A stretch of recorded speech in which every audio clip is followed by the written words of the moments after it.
네, 오늘은 요즘 시장이 좀 안 좋긴 한데요. 그래도 미래를 저희가 좀 봐야 되지 않겠습니까? 그래서 2025년도 내년을 준비하는 시간을 좀 마련해 봤습니다. 특히 자산운용사의 펀드 매니저를 모시고 실제로 요즘 이렇게 안 좋은 시장에서 중장기적인 전략을 어떻게 짜고 있는지를 확인해 보려고 하는데요. 에셋플러스 자산운용의 고태훈 본부장이 나와 있습니다. 어서 오십시오. 네, 안녕하십니까. 미래를 당장 얘기하기 전에 시장 얘기부터 조금 하고 봐야 될 것 같은데요. 연이어서 시장이 하락하면서 지금 거의 코스피는 2,400선을 위협받고 있고 코스닥 같은 경우에는 700선이 깨져 있는 상황 아니겠습니까? 네. 지금 운용사 내에서는 시장 상황을 어떻게 판단하고 계십니까? 일단 국내 시장의 성장 동력이 많이 떨어져 있다는 건 모두가 좀 공감하고 있는 상황인 것 같고요. 네. 저희도 그러한 판단을 많이 하고는 있는데 계속해서 봐야 되는 건 밸류에이션 수준이 지나치게 많이 떨어져 있다는 건데요. 국내 시장만 하더라도 삼성전자만 해도 역사적 PBR의 저점인 0.8배 수준까지 떨어져 있는 상황이고 국내 PER 기준으로 봐도 한 8배 수준까지 떨어져 있는 상황이기 때문에 네. 전 세계적으로도 사실 유례 없는 정도로 굉장히 약세를 보여주고 있어가지고 이 과정에서 저희는 이제 아무래도 버텀업으로 기업을 많이 보는 하우스다 보니까 기업들이 반전을 뭘 만들어낼 수 있을까의 포인트를 두고 계속 실적을 좀 살펴보고 있고요. 근데 사실 3분기 실적까지는 이 턴어라운드를 크게 보여주는 업종이 나오지는 않고 있어서 네. 이제 그런 부분들을 저희가 이제 4분기 실적, 앞으로 1월에 나올 실적들을 보면서 팔로우업을 해야 된다라고 보고 있습니다. 예. 중요한 거는 시장에 이제 희망적인 게 보여야, 희망적인 메시지가 보여야 시장도 상승할 거 아닙니까? 네. 지금 버텀업으로 보고 계시는데 3분기까지는 아직 그런 희망이 별로 안 보인다라고 네. 말씀하셨는데 그러면 4분기를 지나서 내년 상반기쯤에는 그런 희망이 좀 보일 걸로 생각하세요? 어떻게 보세요? 예, 당장에 상반기까지는 아니더라도 일단은 삼성전자가 가장 큰데 삼성전자의 HBM 공급이 실제로 이루어지면서 그다음에 지금 이제 조직 구조나 여러 가지 개편 과정들을 거치고 있기 때문에 이런 것들이 결과물로 나오는 거는 아무래도 좀 하반기까지는 가야 될 것 같긴 하지만 실적의 성장성에서는 크게 문제는 없지 않을까라고 생각은 하고 있고요. 이제 그러한 어려움들을 좀 넘어가기 시작을 하면 시장이 조금은 안정화될 거라고 저희도 바라보고 있습니다. 삼성전자의 안정이 제일 중요하다라는 말씀으로 이해는 되는데 전체 시장에선 그렇습니다. 네. 자, 그러면 내년 증권사들 어떻게 증시를 전망하고 있는지 정리를 좀 해보고요. 그리고 고태훈 본부장하고 조금 더 자세한 얘기를 해보겠습니다. 권미정 캐스터가 증권사들의 내년 증시 전망을 요약해 드리겠습니다. 네, 어느덧 수능 날입니다. 날이 쌀쌀해진 게 올해가 2달여밖에 남지 않았다는 게 실감이 나는데요. 증권가에서는 내년 증시 전망을 속속들이 내놓고 있습니다. 올해 코스피가 연초 이후 상승폭을 대거 반납하면서 부진한 가운데 최근 시장 흐름이 많이 어려운데요. 그래도 내년 전망은 긍정적입니다.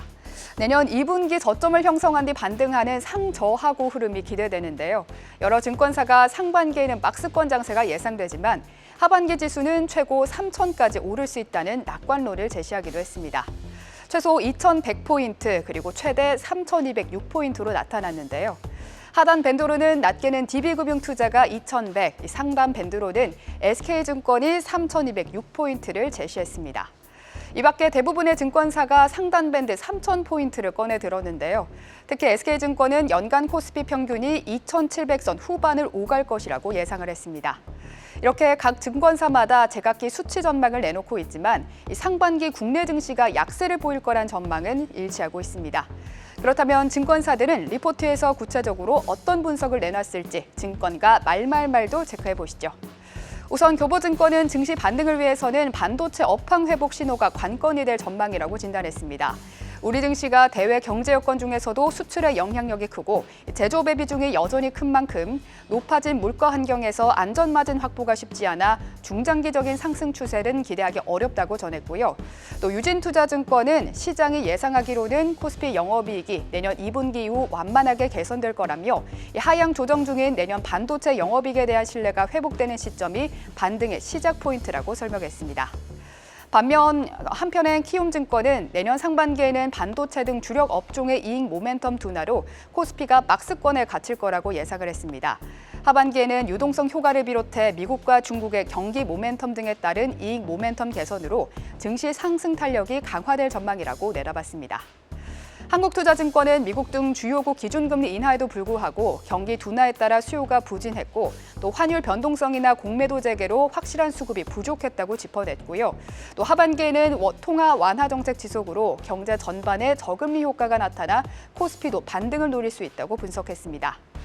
그렇다면 증권사는 내년 포트폴리오 구성에 있어서 어떤 업종을 눈여겨봤을까요? 먼저 금융을 꼽았습니다. 최근 수익률이 개선되고 있을 뿐 아니라 적극적으로 주주환원책을 펼치면서 밸류에이션이 매력적이라고 판단했습니다. 밸류업 지수와 ETF 출시로 투자자들의 관심도도 높아지고 있는데요. JP모건은 주당 배당금이 지난 10년간 꾸준히 오르면서 주가도 우상향했는데 국내에서는 KB금융 등이 비슷한 모습을 보일 것으로 기대되고 있습니다. 신영증권은 고배당과 밸류업, 또 행동주의와 자사주 등이 내년에도 키워드로 작용할 거라며 밸류업 관련 이벤트에 주목해야 한다고 조언했고요. 이어서 제약바이오 업종도 주목받았습니다. 투자하기 까다로운 업종으로 꼽히지만 해외 기술 수출로 실적이 가시화되고 있고요. 또 미국의 생물보안법이 시행된다면 미국의 중국 견제로 인한 반사이익도 기대되는 상황입니다. 또 금리가 하락하는 시기 수혜가 전망되면서 경기 방어주로 인식해야 된다는 분석도 나오고 있는데요. SK증권은 초반에는 경기 방어주를 늘리고 이후부터는 민감주 비중을 늘리는 전략을 권고하기도 했습니다. 이 밖에 하나증권은 2차 전지 섹터가 그간 많이 하락한 만큼 내년에는 이익 증가율이 높을 거라고 내다봤습니다. 101%의 이익 증가율 전망치를 예측했는데요. 하지만 미국 대선 결과 전통적 에너지 개발을 강조하면서 IRA 폐지를 주장한 공화당의 트럼프 전 대통령이 당선된 만큼 앞으로 나올 글로벌 정책들을 주시할 필요가 있어 보입니다. 한편 최근 트럼프 당선으로 최대 수혜가 전망되는 조력자가 있죠. 바로 테슬라의 CEO 일론 머스크인데요. 머스크 트레이드에 힘입은 자율주행과 전기차, 또 우주항공 섹터의 강세가 기대되는 점도 투자에 참고해 보시죠. 이렇게 증권가가 바라본 내년 증시 전망을 체크해봤는데요. 이제 50일도 남지 않은 한 해, 불확실성이 많았던 한 해를 보이고 내년에는 과연 어떤 투자 전략이 필요할지 저희와 함께 체크해 보시죠. 네, 증권사들 내년 전망을 좀 봤습니다. 수치를 보고 계시면 지금 시장이 이런데 내년에 진짜 3,000분까지 갈 수 있을까 이렇게 생각하시는 분들도 계실 것 같고요. 상대적으로 보면 증권사들은 이제 상반기보다는 하반기에 조금 더 지수가 오를 거다 이렇게 보고 있는 것 같은데 S플러스 자산운용 내부는 어떻게 전반적인 증시를 전망하시는지 내년 그게 궁금한데요. 비슷하게 보고 계십니까? 예, 뭐 국내 증시 차원에서는 비슷하게 보고 있는 게 네. 아까도 말씀드렸던 삼성전자의 HBM 이벤트가 굉장히 중요하다고 보고 있습니다. 저희는 아무래도 그런 펀더멘털 이벤트가 굉장히 중요한데 삼성전자가 HBM을 실제로 공급하는데 그게 또 SK 하이닉스의 경쟁 심화 단계로 넘어가는 게 아니라 둘이 순차적으로 AI의 수요에 맞게 공급이 증가하는 이런 뭐 안정적인 흐름이 나온다면 네. 사실 뭐 상저하고로 갈 수 있는 흐름이 충분히 뒷받침될 거라고 보고 있고요. 그다음에 이제 두 번째 포인트는 올해 강세를 계속 보여줬던 헬스케어 영역인데요. 네네. 헬스케어 영역이 사실 앵커께서도 아시겠지만 아직 뭐 이익으로 전환되지는 못하고 있습니다. 사실 2016년에도 한미약품 같은 경우가 굉장히 기술 수출을 많이 하면서 국내 증시에서 기대감을 모았지만 실제 이게 이익으로 전환되는 모습까지는 못 보여주고 있거든요. 뭐 저희가 잘 알고 있는 알테오젠만 하더라도 2029년, 30년에는 연간 2조씩 로열티를 받아올 것이다. 이런 예상치를 가지고 있지만 실제로 그 흐름대로 가줄 수 있느냐? 이게 내년부터 실제 조금씩은 나올 거기 때문에 네. 이 스텝을 잘 밟아가 준다면 이제 문제 없이 전체 이익의 성장에도 기여를 할 수 있을 것이다라고 보고 있고요. 그다음 또 한 가지 중요한 포인트는 사실 중국의 소비가 중국의 수요가 둔화되어 있기 때문에 이 부분은 저희가 같이 복합적으로 많이 고려해야겠지만 저유가라는 상황이 우리나라한테는 좀 유리한 면이 있거든요. 네. 아무래도 우리나라는 중간재를 생산하는 기업들이 많기 때문에 그 과정에서 가장 기초 이제 그 원가로 사용되는 유가가 낮게 형성이 되면 사실 과거로 좀 돌아가 보면은 2016년에도 그랬고 2018년에도 그랬고 에너지 화학 업종에서 생각보다 굉장히 긍정적 이익이 지속된 기간이 있었습니다. 물론 지금은 굉장히 어려운 건 사실이고요. 네. 지금 뭐 구조조정 얘기가 나올 정도로 어렵지만 이런 쪽에서의 긍정적 실적이 가능하다면 뭐 내년에 상저하고의 흐름도 가능하다라고 보고 있습니다. 그나마 지금 다행인 게 저유가인 것 같아요. 다들 상황이 안 좋은데 유가가 오르지 않고 배럴당 60달러대를 유지해주고 있는 게 우리 경제에는 그나마 좀 도움이 되는 네. 것 같고 네. 저유가가 계속 유지된다고 하면 내년에 화학업종이나 이런 데도 생각보다 괜찮은 실적이 나올 수 있다 이런 말씀을 주셨습니다. 네. 자 그러면 내년 시장을 S플러스가 보고 있는 뭐 핵심 뭐 테마라고 할까요? 관통하는 어떤 우리가 꼭 주목해야 될 부분들을 한번 골라본다면 어떤 것들을 보고 계십니까? 네. 저희는 글로벌 펀드를 중심으로 많이 운용을 하고 있고 네. 국내 시장을 같이 그거에 맞게 항상 운용을 해오고 있기 때문에 세 가지 정도의 트렌드를 보면 좋을 것 같은데요. 일단 첫 번째는 가장 중요한 건 내년부터 유료 자율주행이 본격적으로 시작된다라는 측면이거든요. 지금 이미 미국에서는 웨이모를 통해서 유료 자율주행이 시작이 되고 있고 네. 어제 기사로 나온 걸로 보면은 LA 전역으로 지금 이걸 확대를 했습니다. 근데 이제 가장 중요한 사업자는 결국 테슬라인 거죠. 일론 머스크도 이거에 사활을 걸고 있기 때문에 네. 유료 자율주행이 시작된다라는 첫 번째 포인트.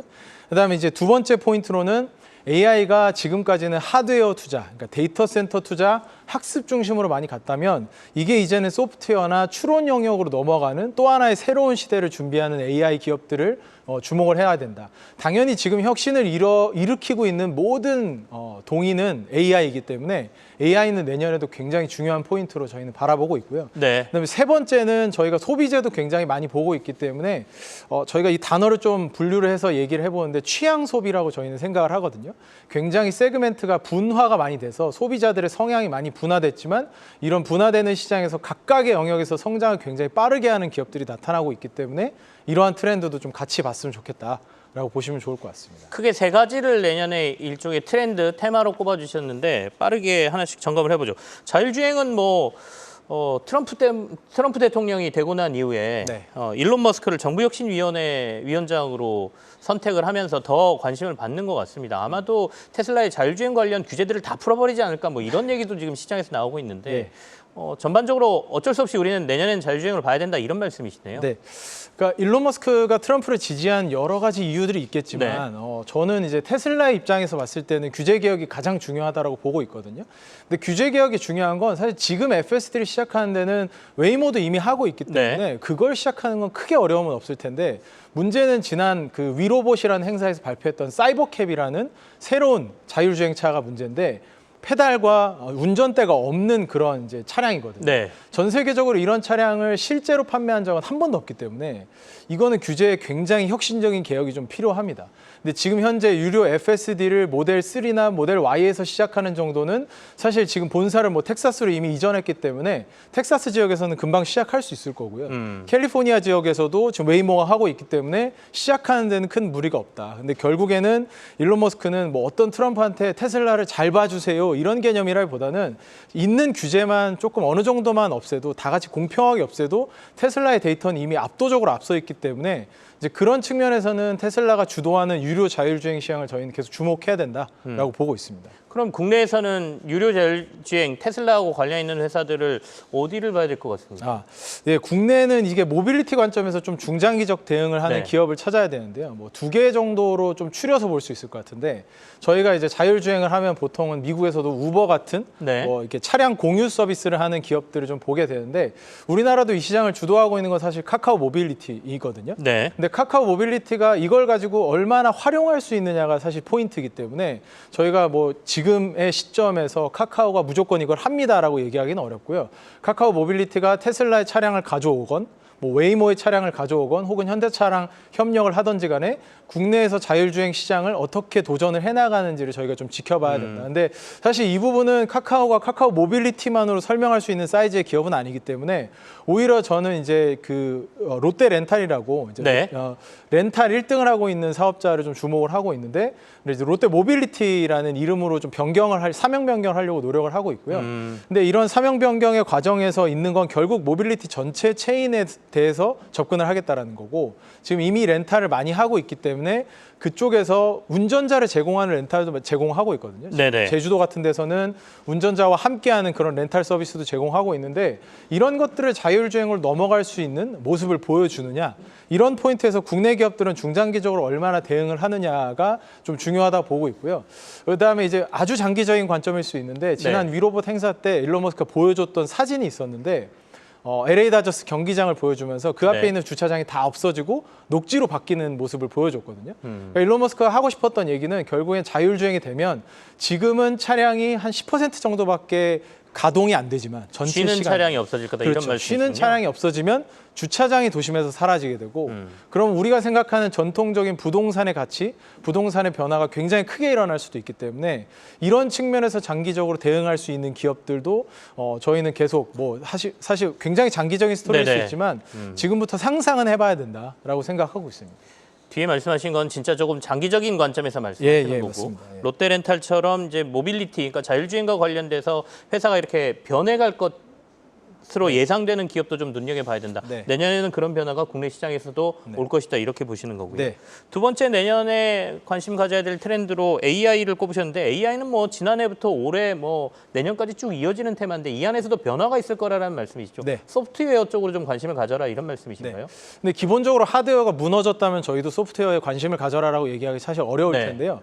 이번에 3분기에 주요한 이제 CSP라고 하는 클라우드 서비스 프로바이더들, 아마존, 알파벳, 그다음 마이크로소프트 이렇게 세 개 상위 기업들이 발표했던 실적 발표에서 2025년에 여전히 데이터 센터 투자를 늘리겠다라고 얘기를 하고 있거든요. 이게 엔비디아를 가장 좀 걱정스럽게 바라봤던 시선들이었는데 이렇게 많은 투자가 이루어지는데 사실 마이크로소프트 하나만 해도 한 분기당 국내 원화 기준으로는 한 20조 정도의 투자를 데이터 센터에 하고 있거든요. 네. 연간 기준으로 어마어마한 규모이거든요. 200조 가량의 돈이 투입되고 있기 때문에 이게 내년에도 과연 증가할 수 있을 것인가. 결국 주식시장이라는 건 기업 이익이 성장해야 되기 때문에 증가할 수 있을 것인가에 대한 물음표가 있었는데 이걸 증가시키겠다라는 이제 캐펙스에 대한 가이던스를 줬기 때문에 이제 그런 측면에서 하드웨어는 여전히 갈 거라고 보고 있고요. 근데 이제 젠슨 황도 계속 이야기하고 있는 건 하드웨어가 아니라 이제 학습이 아니라 추론의 시장으로 점점 넘어간다. 결국엔 학습을 통해서 만들어낸 결과에 최종적인 의사결정을 어떻게 하느냐. 이 포인트로 바라봐야 된다라고 보시면 좋을 것 같고요. 이런 게 이제 뭐 AI 에이전트, AI 서비스란 형태로 좀 이야기가 되고 있는 부분이기 때문에 이 부분을 굉장히 중요하게 좀 바라보고 있고 그다음에 지금까지는 사실 뭐 B2B로 서비스하는 그러니까 기업 단위에서 GPT를 가져다 쓰는 정도에서 머물렀다면 가장 중요한 소비재 중에 하나인 스마트폰에서 애플 인텔리전스가 내년부터는 본격적으로 이제 비즈니스를 확장을 해나갈 텐데 네. 애플 인텔리전스를 통해서 개인들이 경험을 할 때 어떻게 또 이걸 활용할 것인가. 그래서 이게 소프트웨어적으로는 어떤 필요가 나타날 것인가. 이 부분을 내년에는 계속 주목해야 된다라고 생각을 하고 있습니다. 하드웨어 투자는 계속된다라고 말씀하셨으니까요. 네. 그럼 국내 시장에서는 뭐 결국에는 HBM 시장 안 볼 수가 없는데 네, 그렇죠. 하이닉스의 성장은 계속 될 걸로 보십니까 내년에도? 뭐 일단은 시장의 주도권을 확실하게 잡고 있다라고 생각하는 네. 부분은 최근에 SK AI 컨퍼런스를 통해서도 좀 나타나는데요. 이건 굉장히 정성적인 영역일 수도 있습니다. 근데 그 경영진들의 애티튜드라고 볼 수 있겠죠.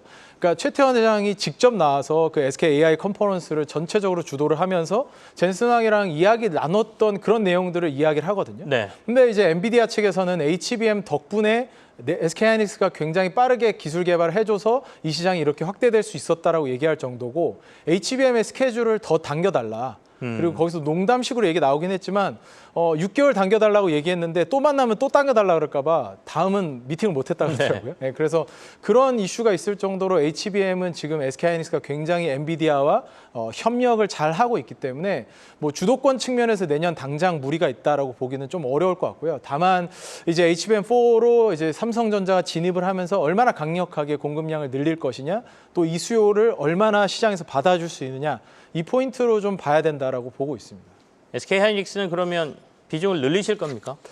저희는 사실 ETF 상에서 높은 비중을 가지고 있기 때문에 네. 가장 높은 비중을 가지고 있는 종목 중에 하나이기 때문에 뭐 여전히 계속 메모리 반도체에서는 가장 강세를 보일 거라고 보고 있고 굉장히 밸류에이션 수준이 좀 너무 낮다라고 보고 있습니다. 이 HBM을 주도하고 있고 네. 엔비디아와 함께 가고 있음에도 한국 시장에 있기 때문에 사실 이런 밸류를 받지 못하고 있지 않나라고 생각을 하고 있습니다. 액티브 ETF이기 때문에 일반 ETF처럼 인덱스처럼 남는 건 아니고 네. 우리 이제 고태훈 본부장께서 시장 상황을 판단하고 비중을 늘리고 줄이고 하시는 거죠? 네, 저희는 액티브 ETF 때문에 뭐 시장 종목 수나 뭐 종목과 관련 없이 20개 정도 종목으로 굉장히 축약을 해서 가져가고 있기 때문에 삼성전자는 그러면 앞서도 이제 삼성전자의 HBM 관련된 이슈가 내년에 증시에 상저하고도 결정할 거다 뭐 이렇게 말씀하셨는데 언제쯤 좀 해결이 될 걸로 보세요? 뭐 해결에 대한 뉴스들이 사실 올해 너무 네. 많이 분분하게 나왔기 때문에 근데 최근에 이제 경영진의 변화도 좀 일어나고 HBM에 대한 이슈들도 어느 정도는 공급은 당연히 하는 것으로 좀 시장이 바라보고 있는 것 같은데 그 시점이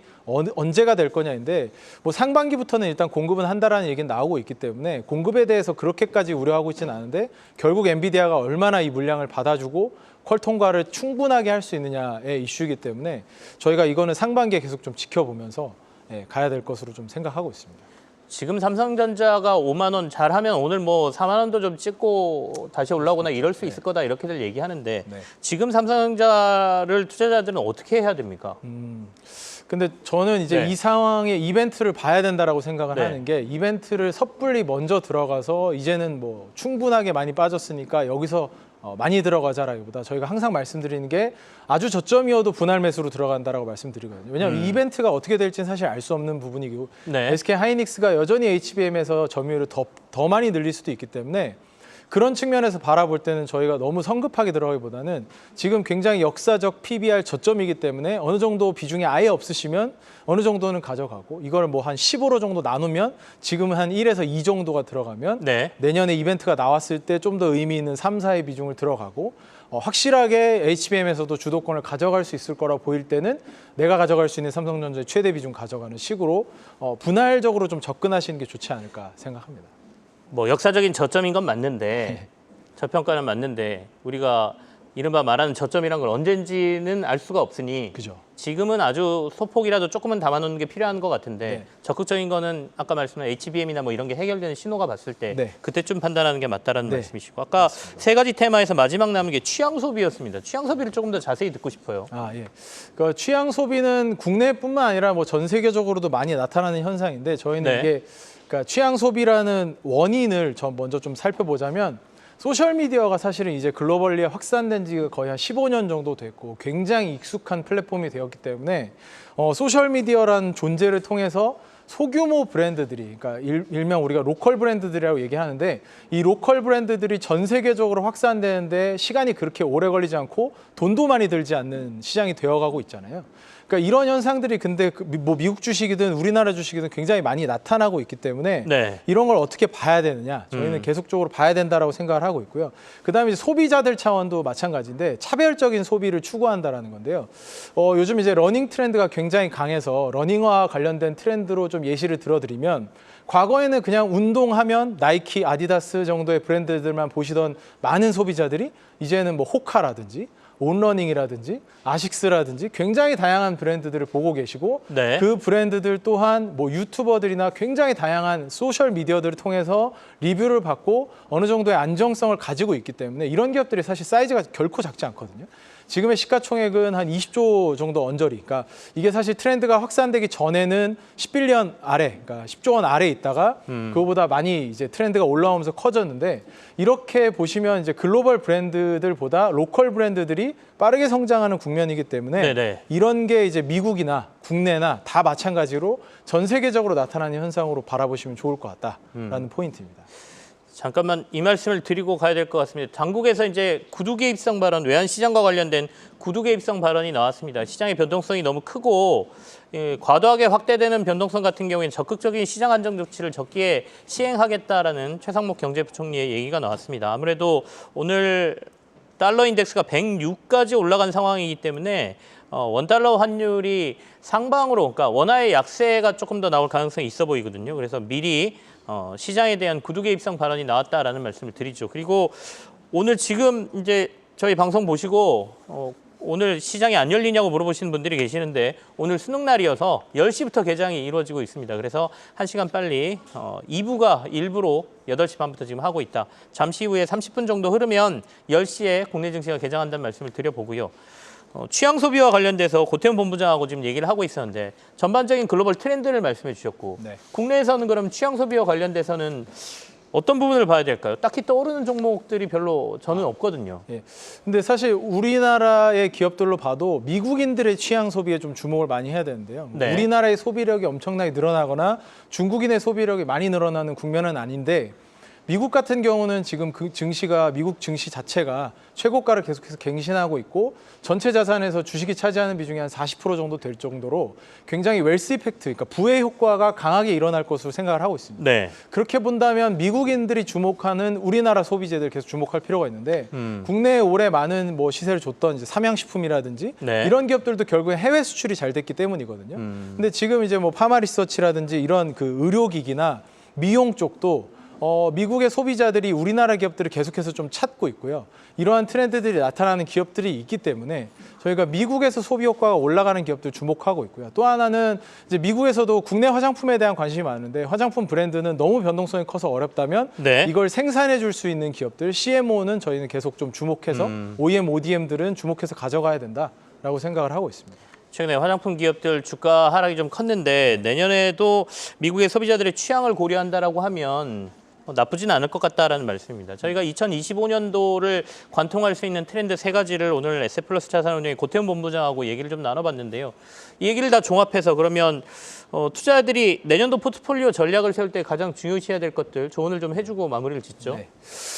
일단 저희가 이 코어 앤 세틀라이트, 그러니까 핵심과 위성 전략이라고 보통을 이야기하는데요. 한 7대3, 8대2 정도인데 아까 말씀드렸던 취향 소비의 관점에서 지나치게 소비의 영역이 많이 들어가 있으면 변동성이 굉장히 크거든요. 사실 시장 트렌드에 따라 변동성이 너무나 크기 때문에 이 영역은 많이 올라가더라도 뭐 한 30%, 아주 많이 가더라도 한 40% 정도 비중까지 제한을 두고 네. 기본적으로 지금 전 세계의 생산성 혁신을 주도하고 있는 건 AI 영역이기 때문에 AI 영역에서의 주도권을 가지고 있는 기업들에 대해서는 핵심을 가져가는 그런 포트폴리오 전략을 가져가시는 게 좋지 않을까 그렇게 생각하고 있습니다.